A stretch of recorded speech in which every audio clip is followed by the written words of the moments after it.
The most important utensils in the kitchen are good knives for different applications. Here we show you different cooking knives and how to use them.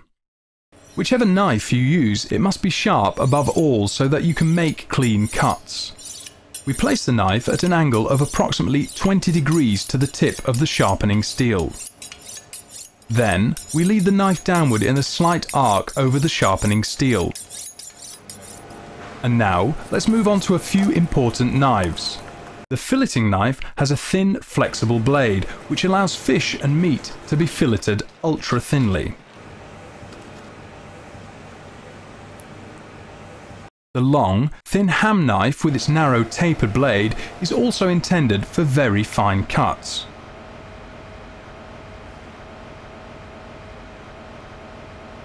A peeling knife is used not only to peel fruit and vegetables, but also to shape them. You can recognize it by the beak-shaped blade. This knife can, for example, be used to cut a potato into a decorative shape. To cut cheese, we use a cheese knife. The blade has holes and a fork tip. This means no cheese residues stick to it and pieces that have been cut can be easily picked up.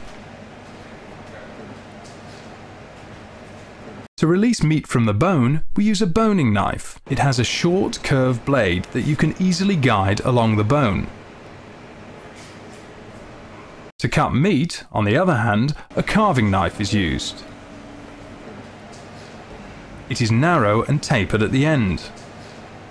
When opening oysters, there is a risk of injuring yourself. Therefore, the oyster knife has a protective guard between the handle and the blade to stop it slipping.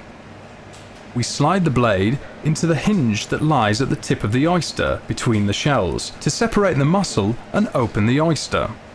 To chop herbs, we use the mincing knife. It has two handles and a round blade.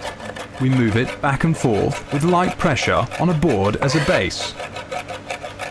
We wish you lots of success.